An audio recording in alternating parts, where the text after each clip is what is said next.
पिछले क्लास में हम लोग पढ़े थे फ्रीडल क्राफ्ट एल्काइलेशन। उसमें मैंने आपको बताया था कि कोई भी बेंजीन रिंग पे, अगर बेंजीन रिंग पे हमको अल्काइल ग्रुप को ऐड करना है AlCl3 एनहाइड्रस AlCl3 के प्रेजेंस में, तो ये एक हट जाएगा, यहाँ से हाइड्रोजन बाहर जाएगा HX के फॉर्म में और R यहाँ पे आकर सब्स्टिट्यूट हो जाएगा। और ये R जो है वो R प्लस इंटरमीडिएट है, कार्बोकटायन इंटरमीडिएट है। अगर कार्बोकटायन बनता है तो क्या क्या जरूरी है? कार्बोकटायन का स्टेबिलिटी जरूरी है। मोर स्टेबल कंपाउंड कब मिलेगा हमें? जब हम कार्बोकटायन के स्टेबिलिटी को देखेंगे।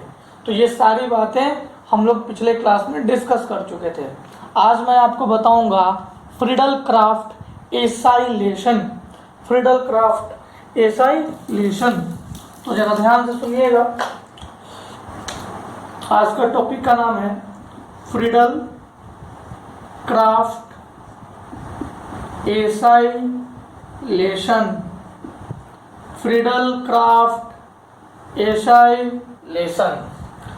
अब देखिए, फ्रीडल क्राफ्ट एसाइलेशन में भी एक बेंजीन रिंग है।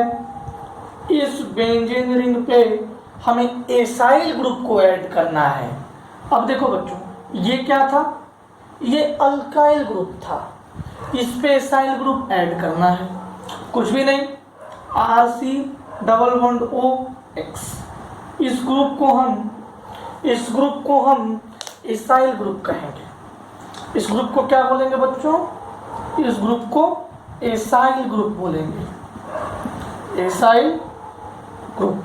ठीक है। अब जरा देखिए, अगर मैं इसको एनहाइड्रस AlCl3 के प्रेजेंस में रिएक्शन कराऊं, एनहाइड्रस AlCl3 के प्रेजेंस में रिएक्शन कराऊं, तो ये X तो इसके साथ HX बना देगा, प्लस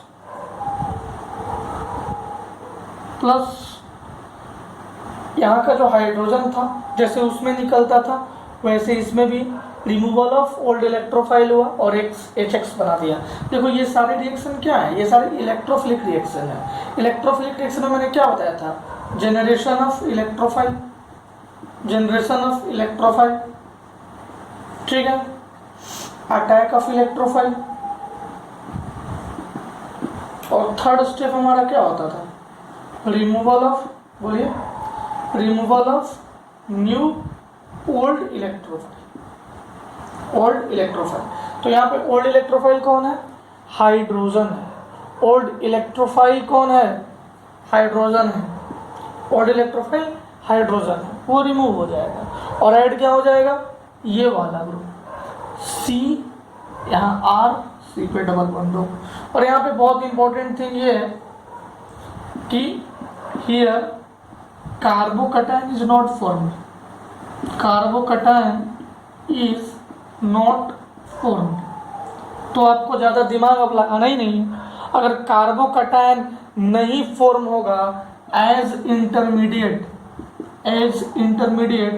अगर फॉर्म ही नहीं होगा तो डायरेक्ट हम इसको यहाँ पे जोड़ देंगे ना, ये टूटा, अब यहाँ पे डायरेक्ट इसको यहाँ पे जोड़ देंगे। क्या तुम्हें मेरी बात समझ में आ गई बच्चों? क्या ये क्वेश्चन, इसका कॉन्सेप्ट क्लियर हुआ तुम्हें? कुछ भी नहीं करना। फ्रीडल क्राफ्ट एसाइलेशन में एनहाइड्रस AlCl3, आप जरा ध्यान से देखो, जितने भी सब्स्टिट्यूशन रिएक्शन हम लोग पढ़ रहे हैं उसमें एनहाइड्रस AlCl3 आ ही रहा है। Electrophilic substitution reaction, free radical reaction हमने पढ़ लिया। फ्री रेडिकल रिएक्शन में आपने देखा था कि H आता था। इसमें क्या आ रहा है बच्चों? इसमें आ रहा है एनहाइड्रस AlCl3, ZnCl2, FeCl3। ये सारी बातें मैंने रिएजेंट्स लिखवा चुका हूँ, मैं आपको रिएजेंट सारी लिखवा चुका हूँ। अब देखो मैकेनिज्म के लिए मैं, आप ये नोट डाउन कर लो, यहाँ तक नोट डाउन कर लीजिए, फिर मैं मैकेनिज्म समझाऊंगा। हमेशा याद रखना है, यहाँ पे कार्बोकटायन नहीं बनेगा तो डायरेक्ट ये वाला ग्रुप यहाँ पे पुट करना है। लेकिन अल्काइलेशन में सबसे पहले हम इसकी स्टेबिलिटी चेक करेंगे। कार्बोकटायन अगर 2 डिग्री ज़्यादा स्टेबल हो रहा है तो 2 डिग्री बनाएंगे। हाइड्राइड मिथाइल शिफ्ट करके। तो ये सारी बातें मैं आपको अल्काइलेशन में पढ़ा चुका हूँ। एसाइलेशन के लिए आप देखो यहाँ पे कार्बोकैटायन का बनना जरूरी नहीं है, और बाकी सारी चीज़ें हूबहू जैसे वहाँ हो रहा था वैसे ही यहाँ होगा। चलिए मैं तुम्हें मैकेनिज्म बताऊँ, फिर तुम अच्छे से सारा क्वेश्चन करोगे। इसे मिटा दूँ मैं? ठीक है, मैं ये मिटाता हूँ।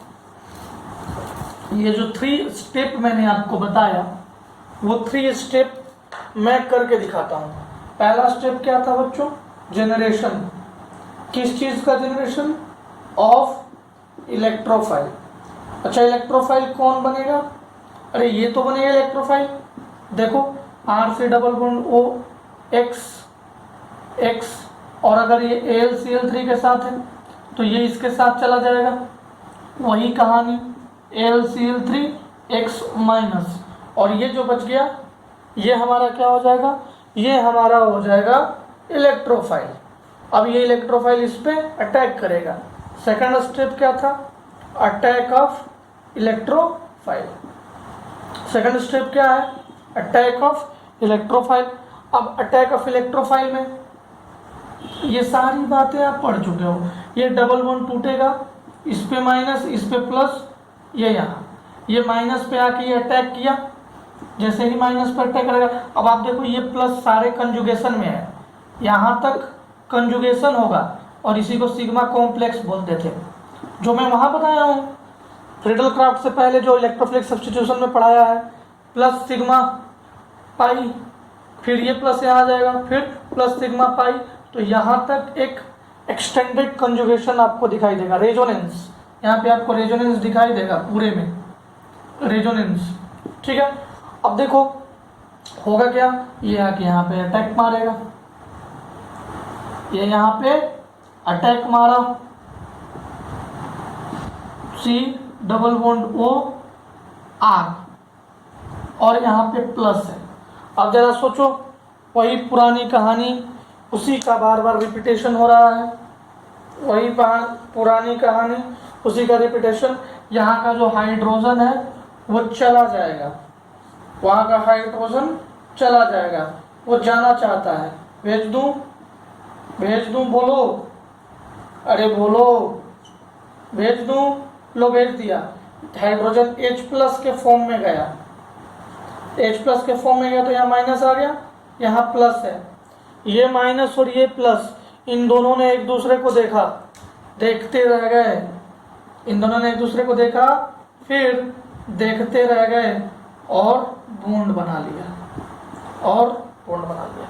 अब देखो ये H प्लस इसके साथ में X माइनस है, इस स्टेप में जनरेशन में इसके साथ मिलके HX बनाएगा। तो ये था पूरा मैकेनिज्म। आई थिंक मैकेनिज्म आपको अच्छे से समझ में आ गई होगी। मैकेनिज्म में तुम्हें कोई दिक्कत नहीं आया होगा, बोलो बच्चों? ठीक है, यहाँ तक। अब हम कुछ क्वेश्चंस करेंगे, आपके सामने मैं 3-4 क्वेश्चन रखूँगा, फिर रेट ऑफ एसाइलेशन बताऊँगा। ठीक है ना? ठीक है बच्चों, इसे नोट डाउन कर लीजिएगा पॉज करके।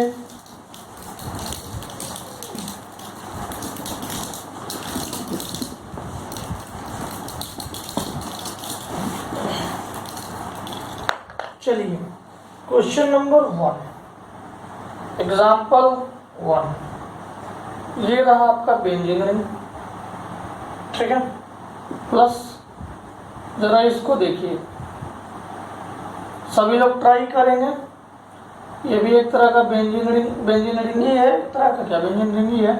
यहाँ पे CuCl बेंजोइल हैलाइड है, ये क्लोराइड। ठीक है, अब अगर मैं इस पे एनहाइड्रस AlCl3 लिख दूं, ये फ्रीडल-क्राफ्ट एसाइलेशन है। इसका आंसर बताइए आप ही को आंसर बनाना है, मैं कुछ इसका आंसर आपको नहीं बताने जा रहा, इसका आंसर आपको ही बनाना होगा। ठीक है ना? चलिए, एक तो ये है वापिस एनहाइड्रस AlCl3, और ये जो 3 एग्जाम्पल आपके बोर्ड पे दिख रहा है वो 3 एग्जाम्पल काफ़ी फेमस एग्जाम्पल है, हर जगह पूछा जाता है तो मैंने भी आपसे पूछ लिया, ठीक है ना।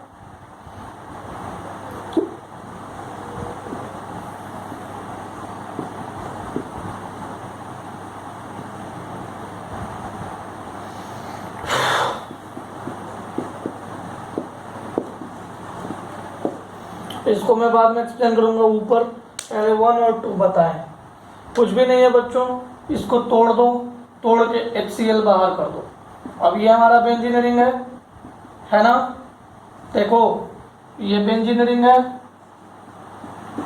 इसी बेंजीनियरिंग पे इसको आके जोड़ना है, तो ये इधर लगा, मैं फेनाइल लिख देता हूँ, इस पूरे के बदले मैं पीएच लिख रहा हूँ, पीएच फेनाइल रिंग है ना, तो पीएच फेनाइल रिंग तो नहीं है, तो मैं बेंजीन रिंग है, मैंने इसको पीएच लिख दिया, फेनाइल रिंग ही उसको बोलते हैं ना, और यहाँ पे लगेगा C डबल बॉन्ड O, इसको फेनाइल रिंग कहते हैं।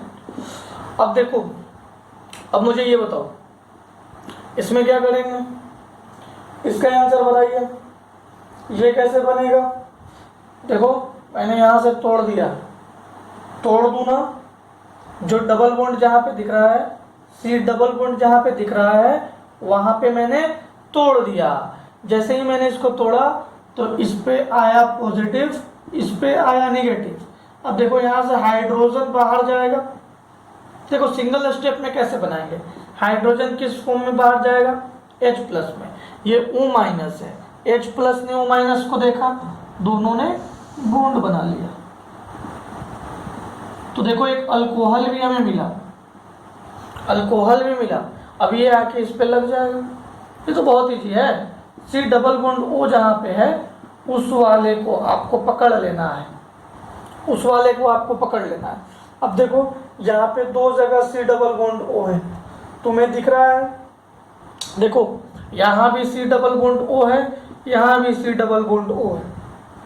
इसीलिए इन दोनों क्वेश्चन में कोई दिक्कत, मैं इसको पीएच लिखा है फेनाइल रिंग, देखो इस पे Cl HCl बाहर गया, ये डायरेक्टली आके लग गया, कोई दिक्कत नहीं। एग्जाम्पल 2 में C डबल बॉन्ड जहाँ पे है देख लीजिए, उसको लाकर O C डबल बॉन्ड को यहाँ पे लगाएंगे, तो देखो दोनों सिमिलर है, साइमेट्रिक है, किसी को लाके लगा दो। अब ये H प्लस बाहर जाएगा तो इसके साथ O माइनस के साथ जुड़ के अल्कोहल बना देगा।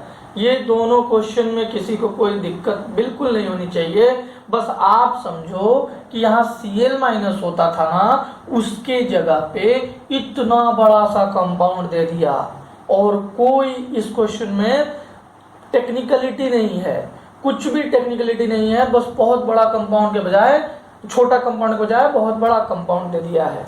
अब इस क्वेश्चन में देखिए, हाँ इस क्वेश्चन में है, यहाँ भी C डबल बॉन्ड O, यहाँ भी C डबल बॉन्ड O, ये दोनों सिमेट्रिक भी नहीं है, तो फिर कौन सा C डबल बॉन्ड O वाला को लाके यहाँ पे अटैच करूं और हाइड्रोजन निकाल के उसको दूं। चलिए ये सही क्वेश्चन है, इसको अभी हम लोग बनाने के लिए आपको एक कंसेप्ट बताएंगे, यहाँ तक नोट डाउन कीजिए, ठीक है।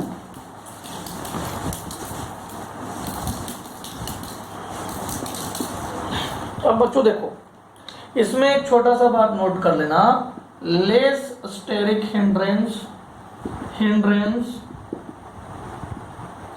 will become part, will attack। कौन अटैक करेगा, जो लेस हिंड्रेंस वाला पार्ट है वो अटैक करेगा, वो वाला अटैक करेगा जो लेस स्टेरिक हिंड्रेंस है। अब देखो यहाँ भी C डबल बॉन्ड हो, यहाँ भी C डबल बॉन्ड हो, कौन सा लेस स्टेरिक हिंड्रेंस वाला है, ये वाला है, ये वाला है। इसमें देखो यहाँ पे CH3 लगा है, ये बहुत ज़्यादा स्टेरिक हिंड्रेंस यहाँ पे है, तो ये यहाँ से टूटा, इस पे प्लस, इस पे माइनस, कंपाउंड देख लो जरा क्या होगा, ये आकर C डबल बॉन्ड हो CH3, ठीक है। अब ये क्या है, C डबल बॉन्ड हो CH3 और यहाँ पे OH। आ गया अच्छे से समझ में बच्चों, कोई दिक्कत है तो पूछ लेना। यहाँ तक कोई प्रॉब्लम? ठीक है, ये था हमारा एसाइलेशन। अच्छा, रेट ऑफ एसाइलेशन क्या होगा? रेट ऑफ एसाइलेशन क्या होगा? किसका रेट ज्यादा होगा बच्चों? तो देखो, आयोडीन यहाँ लगा रहे, उसका रेट सबसे ज्यादा, फिर Pr का, फिर R से डबल बॉन्ड Cl का, फिर R से डबल बॉन्ड F का। ठीक है, ये है रेट ऑफ एसाइलेशन। कहने का मतलब है कि अगर इन चारों में से जो पहले आएगा उसका रेट ज़्यादा होगा, वो ज़्यादा स्टेबल कंपाउंड बनाएगा। क्या तुम्हें मेरी बात समझ में आ गई बच्चों? ठीक है, ये था हमारा इलेक्ट्रोफिलिक सब्स्टिट्यूशन में एसाइलेशन और अल्काइलेशन। अब हम पढ़ेंगे activating groups and deactivating groups. हम लोग पढ़ेंगे activating groups and deactivating groups. मैं इसे मिटा दूं? ठीक है, देखो हम अटैक क्या करा रहे हैं? हम इलेक्ट्रोफाइल अटैक करा रहे हैं, हम इलेक्ट्रोफिलिक सब्स्टिट्यूशन करा रहे हैं। तो मैं छोटी सी बात तुम्हें बता दूं, ये रहा activating group,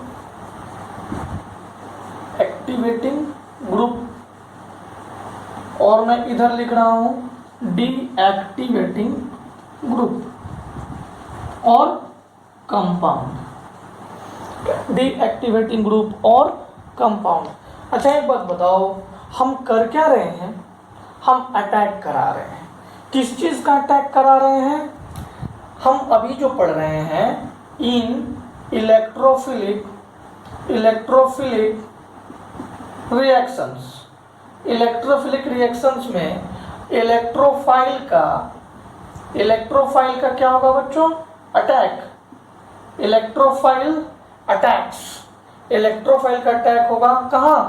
on benzene ring, on benzene ring. अब कहने का मतलब है कि ये रहा बेंजीन रिंग, ठीक है। अगर इस बेंजीन रिंग पे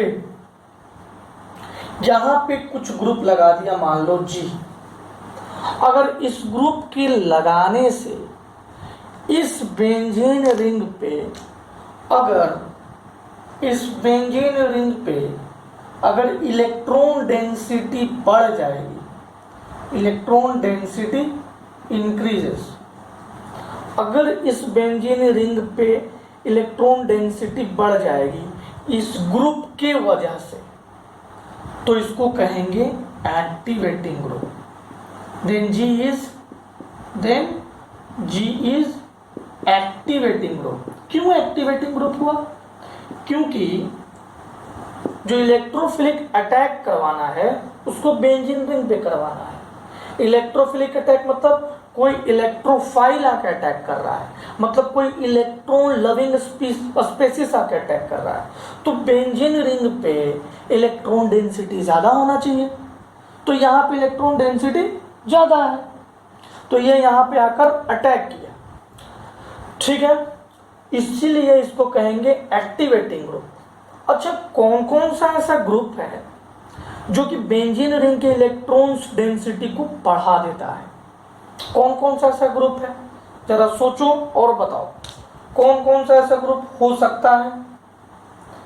plus M group, plus M mesomeric effect, plus H group hyperconjugation, plus I group inductive effect. मैंने बताया था इंडक्टिव, जीओसी में मैंने आपको पढ़ा रखा है कि इंडक्टिव इफेक्ट वो होता है इलेक्ट्रॉन रिच, जो इलेक्ट्रॉन इसको दे। प्लस एम ग्रुप क्या था? जो इलेक्ट्रॉन देकर बेंजीन रिंग की इलेक्ट्रॉन डेंसिटी को बढ़ाते। देखो इलेक्ट्रॉन डेंसिटी को बढ़ा रहा है। ये सारे क्या थे? ये सारे क्या है?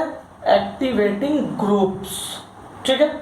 अब मुझे एक बात बताओ, ऑर्डर मैंने आपको पढ़ा रखा है, आपको ऑर्डर याद है? ऑर्डर सबसे ज्यादा प्लस एम, फिर प्लस एच, फिर plus M.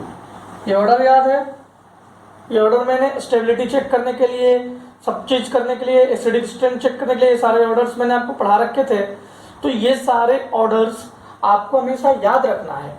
Activating groups electrophile reaction के लिए एक्टिवेटिंग ग्रुप है, ये याद रखिएगा, क्योंकि इसका इलेक्ट्रॉन डेंसिटी बढ़ रहा है। अब डीएक्टिवेटिंग ग्रुप क्या होगा? डीएक्टिवेटिंग ग्रुप क्या होगा? 4 यहां तक in electrophilic reactions, electrophile attacks on benzene ring, इसमें भी ये सारी बातें हम लिखेंगे, ठीक है। अब मुझे ये बताओ कि डीएक्टिवेटिंग ग्रुप्स में होगा क्या? ये बेंजीन रिंग है, यहां पे एक जी लगा हुआ है, डीएक्टिवेट कर रहा है, मतलब इलेक्ट्रोफिलिक रिएक्शन के लिए इसको डीएक्टिवेट कर रहा है, मतलब इलेक्ट्रॉन डेंसिटी यहां बढ़ना चाहिए ना, बढ़ा था तो एक्टिवेट किया था, ये इलेक्ट्रॉन डेंसिटी को घटा रहा है। When G started decreasing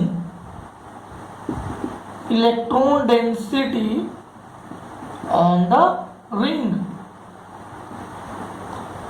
of the ring,